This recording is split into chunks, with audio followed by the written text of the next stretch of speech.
Estamos aqui ao lado da deputada pelo PCdoB, Manuela Dávila. Manuela, pré-candidata à presidência da República, é isso mesmo? É isso mesmo, pré-candidata à presidência, correndo o Brasil, conversando com as pessoas, ouvindo as pessoas, tentando apontar caminhos para o Brasil enfrentar a sua crise.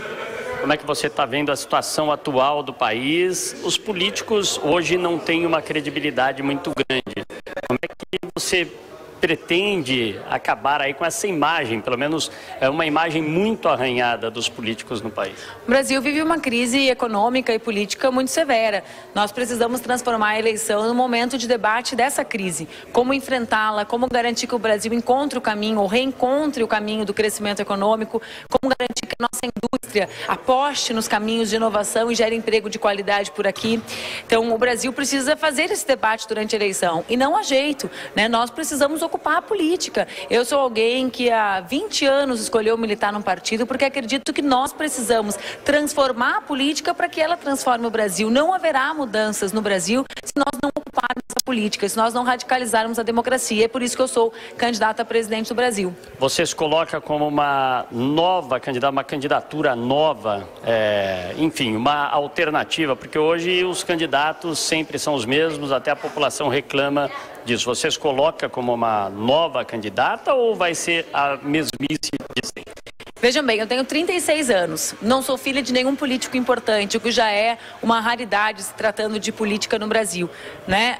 Construí a minha trajetória com meus próprios pés, vim da União Nacional dos Estudantes, fui eleita a mais jovem vereadora da minha cidade, que é Porto Alegre, depois fui 2 vezes eleita a mulher mais votada do meu estado e do Brasil, fui líder da bancada do meu partido, líder da bancada gaúcha no Congresso Nacional. Então eu construí a minha trajetória acreditando na renovação da política e tendo a convicção que quando nós mulheres ocuparmos a política e ocuparmos a política para que ela sirva para o povo brasileiro, a política será transformada. Então, sim, acho que visivelmente a minha candidatura representa essa diversidade e a necessidade que nós temos de colocar a política a serviço do povo brasileiro. Você acredita que o ex-presidente da República, Luiz Inácio Lula da Silva, vá se candidatar? Ele chegará a essa candidatura? Eu defendo o direito de Lula concorrer porque acredito que o juízo que foi feito sobre ele é o juízo político. Eu quero enfrentá-lo nas urnas, porque aqueles que são candidatos na democracia são vitoriosos ou derrotados, ou pelo menos devem ser nas urnas. Você acha que ele é inocente? Eu acho que ele foi julgado sem provas, né? E isso para mim é bastante sério e manifesta a judicialização da política. Em relação a Ciro Gomes, você pode fazer uma composição com Ciro Gomes ou não existe essa alternativa? Eu tenho o maior respeito pelo Ciro, nós somos amigos e nós estaremos juntos no segundo turno, eu tenho certeza disso. Para a gente finalizar, em relação à reforma da Previdência, qual que é a sua posição em relação a isso? Já passou novamente mais uma oportunidade e é uma questão que o país precisa passar por isso. Qual a avaliação que você faz sobre tudo isso? Se é possível que isso saia do papel algum dia?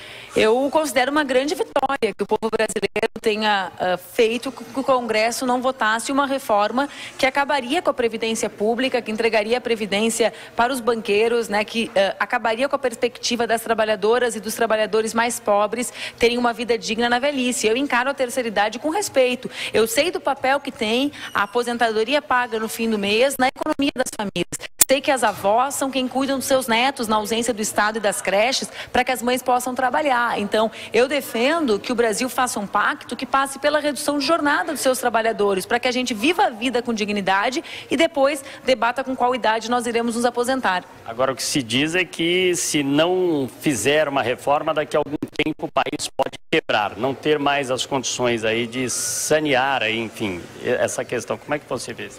Esse é um debate sério que precisa ser feito, né? A CPI instalada no Congresso Nacional mostrou que não há déficit na Previdência Pública. Então, nós também temos que ter um governo de paredes de vidro para garantirmos que a população tenha acesso aos dados da Previdência e de outras áreas, né? Agora mesmo completam 4 meses em que não existem informações sobre as ações do governo no portal da transparência, o governo descumprindo a lei.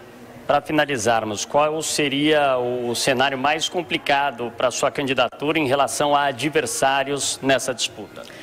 A apatia do povo brasileiro, né? Eu só serei presidente do Brasil se o povo brasileiro reagir com indignação a desigualdade e a entrega do país que Temer e seus aliados têm feito. Eu acredito que 99% do povo deve governar o Brasil, e não apenas os multimilionários e os bancos. Então, se o povo ficar apático e não perceber que é a política que pode transformar o Brasil e combater a desigualdade social, certamente esses, né, continuarão juntos governando o Brasil. Então, eu creio que o meu principal adversário é a apatia do povo brasileiro, se essa apatia existir durante o processo eleitoral. Mas eu lutarei muito para que isso não aconteça. Manuela Dávila, muito obrigado pela sua participação aqui na programação da Jovem Pan. Está aí a participação da deputada pelo PCdoB, Manuela Dávila, pré-candidata à presidência da República.